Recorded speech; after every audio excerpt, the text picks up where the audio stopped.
रामकृष्ण हरी मंडळी, श्री स्वामी समर्थ. माझ्याकडून तुम्हा सर्वांना दिवाळीच्या खूप खूप शुभेच्छा. दिवाळीचा सर्वात महत्त्वाचा दिवस म्हणजे लक्ष्मीपूजन. अश्विन अमावस्येच्या संध्याकाळी योग्य मुहूर्तावरती जर तुम्ही लक्ष्मीची पूजा केली तर तुमच्या घरातील लक्ष्मी ही स्थिर राहते. आपल्याला वर्षभर सुख, समृद्धी, ऐश्वर्य, आरोग्य, धनसंपदा प्राप्त होते. म्हणून या दिवशी लक्ष्मीपूजन तसेच कुबेरपूजन देखील केलं जातं. तर आज आपण साधी सोपी विधिवत लक्ष्मीची पूजा कशी करायची ते पाहणार आहोत. त्याचबरोबर लक्ष्मीपूजनाचा शुभ मुहूर्त आणि मंत्रसुद्धा मी तुम्हाला या व्हिडिओमध्ये सांगणार आहे. त्यासाठी व्हिडिओ शेवटपर्यंत आवर्जून पहा. चॅनलवरती नवीन असाल तर नक्की सबस्क्राईब करा. लगेच आजच्या व्हिडिओला सुरुवात करूया. यंदा शुक्रवार 1 नोव्हेंबर 2024 रोजी लक्ष्मीपूजन केलं जाईल. यंदा लक्ष्मीपूजनाचा शुभ मुहूर्त हा शुक्रवार दिनांक 1 नोव्हेंबर रोजी सायंकाळी 6:04 ते रात्री 8:35 असणार आहे. या प्रदोष काळामध्ये तुम्ही श्री लक्ष्मीपूजन करावं. लक्ष्मीपूजन हे दिवे लागणीला सायंकाळी केलं जातं. लक्ष्मीपूजनाची मांडणी करण्यापूर्वी आपण आपलं घर हे स्वच्छ करून घ्यायचं आहे.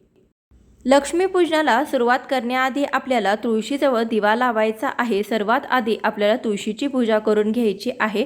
तुळशीला हळदी कुंकू व्हायचं. त्यानंतर तुळशीच्या समोर तुम्ही तुपाचा दिवा लावू शकता आणि त्यानंतर उंबरट्यावरती हळदीचं लेपन देखील करायचं आहे. उंबरट्यावरती लक्ष्मीची पावले असतील तर त्यांचं देखील पूजन करून घ्यायचं आहे. उंबरट्याच्या दोन्ही बाजूला दिवा लावायचा आहे आणि त्यानंतरच लक्ष्मीपूजनाला सुरुवात करायची आहे.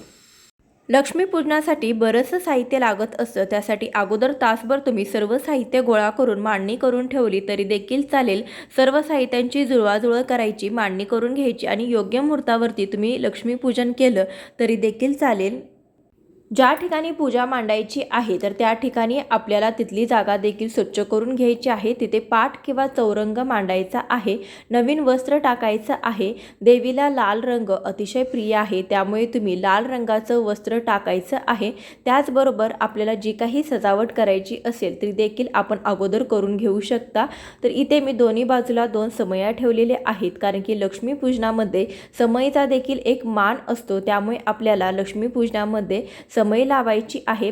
पूजेला बसण्या अगोदर सर्व साहित्यावरती आपल्याला गंगाजल किंवा गोमूत्र किंवा शुद्ध पाणी शिंपाडून घ्यायचं आहे.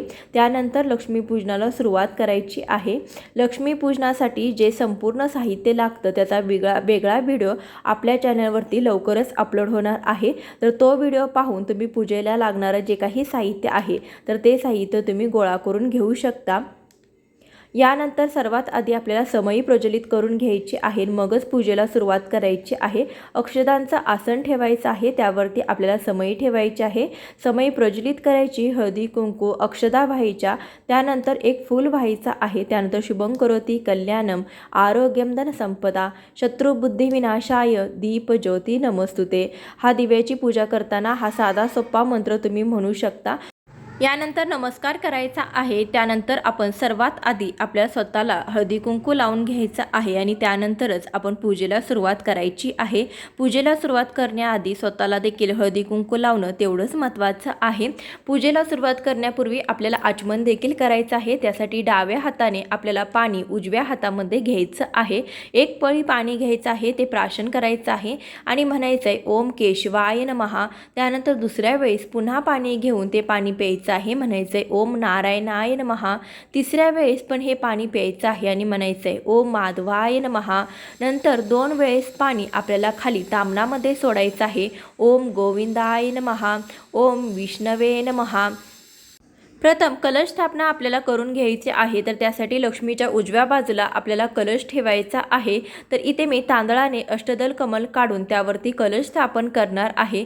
तुम्ही अष्टदल कमल काढू शकता किंवा तांदळाची रास ठेवू शकता किंवा तांदळाने स्वस्तिक हे चिन्ह देखील तुम्ही काढू शकता किंवा एखाद्या प्लेटमध्ये तुम्ही तांदूळ भरून त्यावरती कलश ठेवला तरी देखील चालेल. तांदळावरती हळदी कुंकू वाहून त्यावरती आपण कलश स्थापना करणार आहोत। कलश स्थापना करण्यासाठी घेतलेल्या कलशावरती मी अशा प्रकारे ओल्या कुंकवाने स्वस्तिक हे चिन्ह काढून घेतलेले आहेत। शेजारी 2 दांड्या देखील दिलेल्या आहेत। 5 ठिकाणी आपण हळदी कुंकवाची बोटे उठवून घ्यायची आहेत। गळ्याला आपल्याला लाल पिवळा धागा म्हणजेच रक्षासूत्र हा गुंडाळून घ्यायचा आहे। कलशाच्या गळ्यापर्यंत येईल इतपत आपल्याला पाणी घालून घ्यायचं आहे। स्वच्छ पाणी घालू शकता। त्यानंतर आपल्याला कलशामध्ये हळदी कुंकू थोड्याशा अक्षदा, त्यानंतर 1 सुपारी, 1 रुपयाचं नाणं घालून घ्यायचं आहे। त्यानंतर त्यावरती 5 आंब्याची पाने किंवा तुम्ही 5 विड्याची पाने ठेवू शकता किंवा आंब्याचा एखादा ढाळा ठेवला तरी देखील चालेल। त्यानंतर त्यावरती श्रीफळ म्हणजे आपल्याला नारळ ठेवायचा आहे। नारळाची शेंडी वरती येईल अशा प्रकारे नारळ ठेवायचा आहे। त्यानंतर आपण कलशाला गजरा वगैरे घालून घ्यायचं आहे। कलशाला हळदी कुंकू व्हायचं आहे। त्यानंतर अक्षदा व्हायच्या आहेत, फूल व्हायचं आहे। अशा प्रकारे आपण कलशाची पूजा करणार आहोत। यानंतर इथे मी अक्षदांचं आसन ठेवून त्यावरती महालक्ष्मीचा फोटो ठेवलेला आहे। फोटोवरती देखील फुलाने आपल्याला स्वच्छ पाणी शिंपडून त्यानंतर फोटो स्वच्छ करून घ्यायचा आहे। त्यानंतर मी फोटोला अशा प्रकारे ओलं चंदन लावून त्यावरती हळदी कुंकू लावून घेतलेलं आहे। दोन्ही गजलक्ष्मी आणि लक्ष्मीला देखील आपण डोक्यावरती, हातावरती, पायावरती अशा प्रकारे हळदी कुंकू लावून घेतलेलं आहे। त्यानंतर हार घालून घ्यायचा आहे। त्यानंतर लक्ष्मीला हळदी कुंकू, अक्षदा, फूल वाहून घ्यायचं आहे। सर्व मंगल्ये मांगल्ये शिवे सर्वार्थ साधिके शरण्ये त्र्यंबके गौरी नारायणी नमोस्तुते या मंत्राचा तुम्ही जप करू शकता। यानंतर इथे मी लक्ष्मीची मूर्ती ठेवण्यासाठी एका तामणामध्ये अशा प्रकारे सजावट करून घेतलेली आहे आणि माझ्याकडे अष्टलक्ष्मीचा एक वाटी, एक कप होता, तर त्यामध्ये मी अशा प्रकारे तांदूळ भरून घेतलेले आहेत। त्यामध्ये मी लक्ष्मीच्या मूर्तीची स्थापना करणार आहे। तुम्ही जर लक्ष्मीची मूर्ती तुम्हाला जवळ नसेल तर तुम्ही सुपारीची स्थापना करू शकता किंवा तुम्ही खाली जी जोडविड्याची पाने ठेवलेली आहे त्यावरतीच तुम्ही लक्ष्मीची पूजा करू शकता। माझ्याकडे अशी अष्टलक्ष्मीची वाटी होती, तर त्यामध्ये मी जी लक्ष्मी आहे तर तिची पूजा करणार आहे। तर 4 ठिकाणी आपल्याला जोडविड्याची पाने ठेवायची आहेत। एका तामणामध्ये आपल्याला अक्षदांचं आसन ठेवून गणपती बाप्पांची मूर्ती ठेवायची आहे। कोणतीही पूजा करत असताना सर्वात आधी गणपतीची आराधना केली जाते। गणपतीची पूजा केल्याने आपली कोणतीही पूजा ही निर्विघ्नपणे पार पडत असते। गणपतीच्या पूजेशिवाय कोणतीही पूजा अपूर्ण मानली जाते। त्यासाठी सर्वात आधी गणपती बाप्पांची पूजा करून घ्यायची आहे। तामणामध्ये अक्षदांचा आसन ठेवून त्यावरती बाप्पांची मूर्ती ठेवलेली आहे। त्यावरती पहिल्यांदा स्वच्छ पाण्याने, त्यानंतर पंचामृताने, पुन्हा स्वच्छ पाण्याने स्नान घालून घेणार आहोत। गणपती बाप्पांची मूर्ती नसेल तर तुम्ही सुपारीची स्थापना देखील गणपती बाप्पा म्हणून करू शकता। यानंतर आपल्याला मूर्ती स्वच्छ करून घ्यायची आहे। वक्रतुंड महाकाय सूर्यकोटी समप्रभ निर्विघ्नं कुर्मे देवे सर्व कार्येषु सर्वदा या मंत्राचा जप करायचा किंवा तुम्ही ओम श्री गणेशाय नमः, ओम गणपते नमः या मंत्राचा जप केला तरी देखील चालेल। परंतु पूजा करत असताना कधीही मुक्याने करू नये। तुम्ही कोणतीही पूजा करत असताना तर त्या देवी देवतांचे मंत्र तुम्ही जपत जर पूजा केली तर नक्कीच ती पूजा फळत असते। त्यानंतर पहिल्या जोडविड्याच्या पानावरती अक्षदांचं आसन दिलेलं आहे, त्यावरती हळदी कुंकू वाहिलेलं आहे, त्यावरती बाप्पांची मूर्ती आपल्याला ठेवायची आहे। बाप्पांना देखील हळदी कुंकू, गंध, अक्षदा व्हायच्या आहेत, जास्वंदीचं फूल व्हायचं आहे। गणपती बाप्पांना कापसाचं वस्त्र आणि लाल फूल अर्पण करायचं। अशी गणपती बाप्पांची पूजा करून झाल्यानंतर आपण महालक्ष्मीच्या मूर्तीवरती अभिषेक घालणार आहोत। तामणामध्ये थोड्याशा अक्षदांचं आसन ठेवून त्यावरती लक्ष्मीची मूर्ती विराजमान करायची आहे। तुमच्याजवळ मूर्ती नसेल तर या ठिकाणी तुम्ही श्रीयंत्र मांडू शकता। श्रीयंत्रामध्ये देखील अष्टलक्ष्मीचा वास असतो, त्यासाठी तुम्ही लक्ष्मी म्हणून श्रीयंत्राची पूजा केली तरी देखील चालेल किंवा श्रीयंत्र आणि लक्ष्मीची मूर्ती दोन्ही तुमच्यावर जवळ नसेल तर ती जे चांदीचं नाणं असतं त्यामध्ये लक्ष्मी असते तर ते चांदीचं नाणं तुम्ही पूजू शकता किंवा तुम्ही एखादी सुपारी लक्ष्मी स्वरूप तुम्ही पूजू शकता।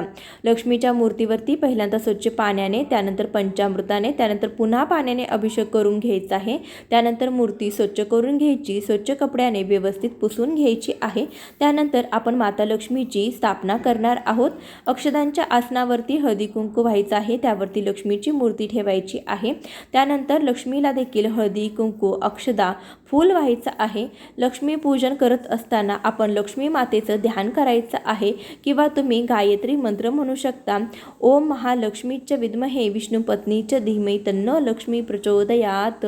या गायत्री मंत्राचा तुम्ही जप केला, लक्ष्मी गायत्री मंत्राचा, तरी देखील चालेल किंवा ओम महालक्ष्मी नमः या साध्या मंत्राचा जप तुम्ही करू शकता। त्यानंतर महालक्ष्मीला आपण हळदी कुंकू व्हायचं, फूल व्हायचं आहे, कापसाचं वस्त्र व्हायचं आहे। या दिवशी लक्ष्मीची पूजा करत असताना तुम्ही श्री सुक्तमचं पठण करू शकता किंवा महालक्ष्मी अष्टकम तुम्ही म्हणू शकता। यानंतर आपण भगवान कुबेरांची पूजा करून घेणार आहोत। त्यासाठी तामणामध्ये अक्षदांचं आसन ठेवून भगवान कुबेर म्हणून मी इथे सुपारीची पूजा करणार आहेत। तुमच्याकडे कुबेरांची मूर्ती असेल तर तुम्ही मूर्ती ठेवू शकता किंवा कुबेर यंत्र असेल तर ते देखील तुम्ही या ठिकाणी वापरू शकता। भगवान कुबेरांच्या सुपारीवरती सर्वात आधी पाण्याने, त्यानंतर पंचामृताने, पुन्हा पाण्याने आपल्याला अभिषेक घालून घ्यायचा आहे। त्यानंतर सुपारी उचलून घ्यायची, पाण्याने स्वच्छ धुवून घ्यायची आणि त्यानंतर कोरड्या कपड्याने व्यवस्थित स्वच्छ पुसून घ्यायची आहे।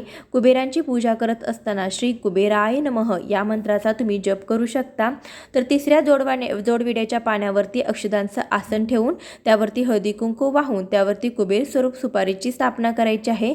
हळदी कुंकू अर्पण करायचं आहे आणि त्यानंतर कापसाचं वस्त्र अर्पण करायचं, एक फूल अर्पण करायचं आहे।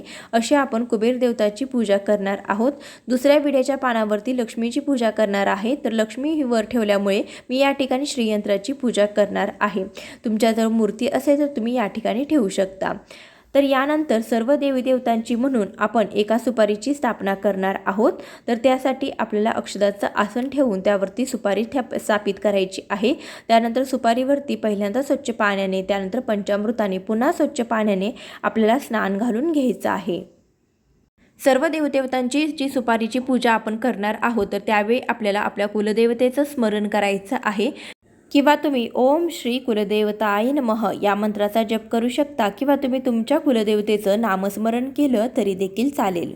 यानंतर सुपारी पाण्याने स्वच्छ करून घ्यायची आहे। त्यानंतर चौथ्या ठिकाणी आपण जी जोडविड्याची पाने ठेवलेली आहे त्यावरती अक्षदांचं आसन द्यायचं आहे। त्यावरती हळदी कुंकू व्हायचं आहे, त्यावरती सुपारीची स्थापना करायची। त्यानंतर सुपारीला देखील हळदी कुंकू व्हायचं आहे, कापसाचं वस्त्र व्हायचं आहे, अक्षदा व्हायच्या आहेत आणि एक फूल व्हायचं आहे। धनलक्ष्मीची कृपा प्राप्त व्हावी यासाठी श्रीयंत्राची पूजा सर्वात जास्त लाभकारी ठरत असते। श्रीयंत्राची पूजा केल्याने लक्ष्मी मातेचा विशेष आशीर्वाद प्राप्त होतो। त्यामुळे लोक आपल्या घरामध्ये श्रीयंत्राची स्थापना करतात, पूजा करतात। श्रीयंत्राची पूजा विधीपूर्वक केल्यास सुख, संपत्ती, सौभाग्य आणि समृद्धी सदैव घरामध्ये कायम टिकून राहते। देवी लक्ष्मी ही स्वतः धनाची देवी आहे। तिला धन अर्पण करण्याऐवजी तिला भक्ती अर्पण केल्याने लाभ होतो। अशा परिस्थितीत दिवाळीला लक्ष्मीप्रिय श्रीयंत्राची पूजा अवश्य करावी। देवी लक्ष्मीचे प्रिय श्रीयंत्राचे केवळ धार्मिक महत्त्व नाही तर या यंत्रामध्ये मन शांत करण्याची आणि सकारात्मक ऊर्जा प्रसारित करण्याची शक्ती देखील असते। श्रीयंत्र जसं की नावावरूनच कळते की हे धनप्रदायिनी देवी श्री महालक्ष्मीचं यंत्र आहे। ज्या घरामध्ये श्रीयंत्र स्थापित केलेलं जातं तर तिथे देवी लक्ष्मी निवास करते। एका आख्यायिकेनुसार एकदा देवी लक्ष्मी रुसून वैकुंठामध्ये निघून जाते, त्यांची सर्वत्र शोधाशोध होते। त्यामुळे सर्वत्र गदारोळ उडतो आणि त्यावेळी त्यांना प्रसन्न करण्यासाठी देवगुरु बृहस्पतीने श्रीयंत्राची स्थापना केली आणि पूजा करण्यास सांगितले। त्यामुळे देवी लक्ष्मीस पृथ्वी लोकास येण्यास भाग पडले। अतिप्राचीन काळापासून हिंदूंना श्रीयंत्राची उपासना माहीत होती। हे यंत्र प्राचीन हिंदू राजने आपल्या देवपूजेत नित्यनेमाने ठेवत। आजही कोट्याधीश देवपूजेमध्ये हे यंत्र वापरले जाते। संसारी माणसांनी या यंत्राची दररोज उपासना केल्याने त्याला सांसारिक सुख तर मिळतेच, त्याची आध्यात्मिक प्रगती देखील होते। तुमच्या घरामध्ये जर श्रीयंत्र असेल तर त्याची पूजा ही आवश्यक करावी। श्रीयंत्र नसेल तर दिवाळीच्या शुभ मुहूर्तावरती तुम्ही श्रीयंत्राची खरेदी करू शकता। श्रीयंत्राला महालक्ष्मीचं आसन देखील म्हटलं जातं। श्रीयंत्रावरती देखील आपल्याला पहिल्यांदा पाण्याने, पुन्हा पंचामृताने, पुन्हा पाण्याने अभिषेक करायचा आहे आणि त्यानंतर जोडविड्याच्या पानावरती हळदी कुंकू वाहून त्यावरती श्रीयंत्र ठेवायचं। या दिवशी तुम्ही श्रीयंत्रावरती कुंकुमार्चन करू शकता। श्रीयंत्राच्या भोवताली सदैव आपल्याला कमलगट्ट्याची माळ देखील ठेवायची असते, कारण की श्रीयंत्राला 108 कमळाची फुले अर्पण करावी लागतात, परंतु ते आपल्याला रोज शक्य नाही. त्यासाठी आपल्याला या दिवशी किंवा कायम आपण श्रीयंत्र घरामध्ये ठेवलं असेल तर त्याभोवती आपल्याला 108 मण्यांची कमळगट्ट्याची माळ ही अर्पण करावी लागते. श्रीयंत्राची पूजा करत असताना ओम श्रीम ह्रीं श्रीं कमले कमलालये प्रसिद्ध श्रीं ह्रीं श्रीं ओम महालक्ष्मी नमः या मंत्राचा जप जास्तीत जास्त वेळा करावा. यानंतर आपण कवड्यांची पूजा करून घेणार आहोत. तुम्ही 5, 7 किंवा 11 कवड्यांची पूजा करू शकता. इथे मी 11 कवड्या आणि 1 गोमूत्री चक्र याची पूजा करणार आहे. तर गोमूत्री चक्र देखील माता लक्ष्मीला अतिशय प्रिय आहे. तुमच्याजवळ असेल तर तुम्ही त्याची पूजा करू शकता, नसेल तर तुम्ही विकत देखील आणू शकता. 1, 5, 7, 11 या पद्धतीने तुम्ही विकत आणू शकता. यावरती देखील पहिल्यांदा पाण्याने, पुन्हा पंचामृताने, पुन्हा पाण्याने आपल्याला अभिषेक करायचा आहे. अभिषेक करत असताना महालक्ष्मीच्या मंत्राचा जप करायचा आहे. त्यानंतर तांदळामध्ये तुम्हाला ह्या कवड्या स्थापन करायच्या आहेत. देवी लक्ष्मीच्या पूजेमध्ये एक तरी कवडी असलीच पाहिजे असं मानलं जातं. ज्योतिषशास्त्रानुसार लक्ष्मीपूजन एका तरी कवडीशिवाय करू नये. समुद्र मंथनातून देवी लक्ष्मी प्रकट झाली होती आणि कवडी देखील समुद्रातूनच मिळतात. म्हणून लक्ष्मीची पूजा करून संपत्ती प्राप्त करायची असेल तर लक्ष्मीच्या पूजेमध्ये कवड्यांचा वापर अवश्य करावा. पिवळ्या कवड्या तुम्ही या दिवशी खरेदी करून आणू शकता आणि त्याची स्थापना तुम्हाला देवघरामध्ये करायची आहे. तुम्ही रोज या कवड्यांची पूजा करू शकता किंवा या कवड्या लक्ष्मीपूजनामध्ये पूजून त्यानंतर या कवड्या तुम्ही तिजोरीमध्ये लाल कपड्यामध्ये गुंडाळून ठेवल्या तरी देखील चालेल. लक्ष्मीपूजन सुरू असताना आपल्या घरातील सर्व खिडक्या, दरवाजे उघडे ठेवायचे आहे. तसेच लक्ष्मीपूजन सुरू असताना कोणासोबतही आर्थिक व्यवहार करू नये, कारण या दिवशी आपण पैशाची देखील पूजा करत असतो. त्यामुळे या दिवशी आपण सायंकाळनंतर कोणतेही आर्थिक व्यवहार करू नयेत. महालक्ष्मीसाठी आपल्याला एक विडा देखील ठेवायचा आहे. जोड विड्याच्या पानावरती खारी, खोबरं, हळकुंड, सुपारी आणि 1 रुपयाचं नाणं ठेवायचं. विड्यावरती हळदी, कुंकू, अक्षता व्हायच्या, 1 फूल व्हायचं आहे. महालक्ष्मीची पूजा ही भगवान विष्णूशिवाय अपूर्ण आहे. त्यासाठी महालक्ष्मीची पूजा झाल्यानंतर आपल्याला भगवान विष्णूंचं स्मरण करायचं आहे. ओम नमो भगवते वासुदेवाय नमः या मंत्राचा 16 वेळा जप करायचा आहे. लक्ष्मीच्या पूजेमध्ये शंख अर्पण केल्याने भक्तांच्या घरामध्ये सुख, शांती आणि समृद्धी राहते. आपल्या उजव्या हाताला शंख ठेवायचा आहे आणि डाव्या हाताला आपल्याला घंटी ठेवायची आहे. शंखावरती चंदन लावायचं आहे. शंखाला हळदी कुंकू लावलं जात नाही. त्यानंतर घंटीला देखील चंदन लावून हळदी कुंकू लावून घ्यायचं आहे. फुलं वाहून घ्यायची आहेत. अशी आपण पूजा करून घेणार आहोत. या दिवशी धान्यांच्या राशीची देखील पूजा केली जाते. तर इथे मी समोर थोडे अक्षदा ठेवून घेणार आहे. अक्षदांचं आसन देणार आहे आणि त्यावरती आपण धान्याने भरलेली सुगड ठेवणार आहोत. कारण की लक्ष्मी हे केवळ पैसा, अडका नसून सोने, चांदी, संपत्ती, संतती, धान्य, गुरे, वासरे हे सर्व लक्ष्मी समजले जाते. त्यामुळे आपण धान्याची देखील या दिवशी पूजा करायची असते. इथे मी 5 सुगड ठेवत आहे. काही ठिकाणी 7 सुगड पूजले जातात, तर काही ठिकाणी पूजले देखील जात नाही. तर तुमच्याकडे जशी पद्धत आहे त्यानुसार तुम्ही करू शकता. या ठिकाणी मी एका सुगडीमध्ये नाणी, तर दुसऱ्या सुगडीमध्ये बत्तासे, तिसऱ्यामध्ये लाह्या आणि इतर सुगडीमध्ये धान्य भरून घेतलेलं आहे. या दिवशी लाह्यांना आणि बत्तास्यांना खूप महत्त्व असतं. त्यामुळे तुम्हाला या दिवशी अवश्य लाह्या आणि बत्तासे हे पूजेमध्ये ठेवायची आहेत. मीठ हा लक्ष्मीचा भाऊ आहे. तो देखील समुद्र मंथनात तिच्या पाठोपाठ बाहेर आला. मीठ हे संसाराचे सार आहे. ते नसले तर आयुष्य अळणी होईल. मीठ हे निसर्गाने दिलेली भेट आहे. यानंतर इथे मी 5 ठिकाणी अक्षदांचं आसन ठेवून त्यावरती मी काही ड्रायफ्रूट्स, वेलची, लवंग आणि मीठ याची पूजा करून घेणार आहे. तर बघा, वेलची आणि लवंग माता लक्ष्मीला अतिप्रिय आहे. तर त्यासाठी तुम्ही 1-1 वेलची, 1-1 लवंग का होईना माता लक्ष्मीला या दिवशी अर्पण करायची आहे. त्यासोबतच या दिवशी केरसुणी आणि मीठ खरेदी करून आणलं जातं आणि हे मीठ आपण फक्त खरेदी करून आणायचं नाही, तर ते पूजेमध्ये देखील मांडायचं आहे. कारण की मिठाला लक्ष्मीचा भाव मानलं जातं. जेव्हा लक्ष्मी ही समुद्र मंथनातून बाहेर आली, तिच्या पाठोपाठ मीठ देखील बाहेर आलेलं आहे. त्यासाठी मिठाला तिचा भाऊ मानलं जातं. त्यासाठी मिठाची पूजा केल्याशिवाय हे लक्ष्मीपूजन अपूर्ण असतं. त्यासाठी अशा लक्ष्मीला प्रिय वस्तू आपल्याला आपल्या लक्ष्मीपूजनामध्ये नक्कीच आपल्याला या वस्तू पूजायच्या आहेत. तर यानंतर आपण केरसुणीची देखील पूजा करून घेतलेली आहे. अक्षदांचं आसन ठेवून त्यावरची केरसुणी ठेवून केरसुणीला हळदी, कुंकू, अक्षदा, फूल वाहून घेतलेलं आहे. तसेच लक्ष्मी ही धनाची देवता असल्यामुळे आपण लक्ष्मी पूजनाच्या दिवशी पैशाची, सोन्याची, आपलं जे काही पासबुक, ATM कार्ड इत्यादींची देखील पूजा करायची आहे. आपण वर्षभराची हिशोबाची वही देखील पूजेमध्ये मांडायची आहे. तर या सर्व गोष्टीवरती आपल्याला हळदी कुंकू फुलं व्हायची आहेत. पैसा म्हणजे लक्ष्मी आणि आपलं जे काही सोनं नाणं आहे तर त्याची देखील लक्ष्मी म्हणून आपण पूजा करत असतो. त्यासाठी ते खाली तसंच न ठेवता अक्षतांचं थोडंसं आसन ठेवून त्यावरतीच आपण पैसा वगैरे ठेवायचा आहे. तुम्ही पैसे कितीही ठेवले तरी देखील त्यामध्ये तुम्हाला 1 रुपयाचं नाणं ठेवायचं आहे, तरच ते पैशाची पूजा ही पूर्ण होते. त्यासाठी पैशाच्या कितीही नोटा ठेवल्या तर त्यावरती 1 रुपयाचं नाणं हे आवर्जून ठेवायचं आहे. अशा प्रकारे आपण आपल्या घरातील धनाची पूजा करून घेणार आहोत. प्रत्येक भागानुसार पद्धत ही थोडीफारशी वेगवेगळी असू शकते, त्यामुळे तुमच्या भागामध्ये कशी पद्धत आहे त्या पद्धतीने तुम्ही ही पूजा करू शकता. ही सर्व पूजा आपण अगदी मनोभावे करायची आहे. या दिवशी आपण घरामध्ये कोणतेही वादविवाद, भांडणे, कटकटी अशा गोष्टी करू नयेत. इथे मी सर्व दागिन्यांची, पैशांची पूजा करून घेतलेली आहे. तसेच आपण केसुनीची देखील या दिवशी पूजा आवर्जून करायची आहे. यानंतर आपण नैवेद्य दाखवून घेणार आहोत. त्यासाठी पाण्याने भरीव चौकोन करून त्यावरती आपण नैवेद्य दाखवायचा आहे. तर नैवेद्यामध्ये तुम्ही 5 फळांचा, गोड मिठाईचा किंवा आपण जे दिवाळीचे फराळ बनवतो तर त्या फराळाचा तुम्हाला नैवेद्य या दिवशी दाखवायचा आहे. तर इथे मी फक्त लाडवाचा नैवेद्य आणि फळाचा नैवेद्य दाखवलेला आहे. तुम्ही या दिवशी तुमच्या घरामध्ये जो काही फराळ किंवा गोडाचं बनतं तर त्याचा नैवेद्य तुम्ही दाखवू शकता. अनेक ठिकाणी या दिवशी पुरणपोळीचा नैवेद्य देखील केला जातो. आमच्या भागामध्ये देखील या दिवशी पुरणपोळीचा नैवेद्य लक्ष्मी मातेसाठी केला जातो. तुमच्याकडे जशी पद्धत आहे त्या पद्धतीने तुम्ही करू शकता. नैवेद्याभोवती 3 वेळा पाणी फिरवून घ्यायचं आहे. नैवेद्यम समर्पयामी, नैवेद्यम समर्पयामी असं 3 वेळा म्हणायचं आहे. सर्वात महत्त्वाची गोष्ट म्हणजे आपल्याला या पूजेमध्ये धने देखील पूजायचे आहेत. एका वाटीमध्ये थोडेसे धने घ्यायचे आहेत आणि याची देखील पूजा आपल्याला या दिवशी करून घ्यायची आहे. तुम्ही हे धने एखाद्या बोळक्यामध्ये देखील भरून घेऊ शकता. या दिवशी धन्याला अत्यंत महत्त्व आहे. धन्यावरती देखील आपल्याला हळदी कुंकू वाहून घ्यायचे आहे. त्यानंतर पूजा करून घ्यायची आहे आणि त्यानंतर हे सर्व धने आपण ज्या वस्तूंची पूजा केलेली आहे तर त्या सर्व वस्तूंवरती आपल्याला वाहायचे आहेत.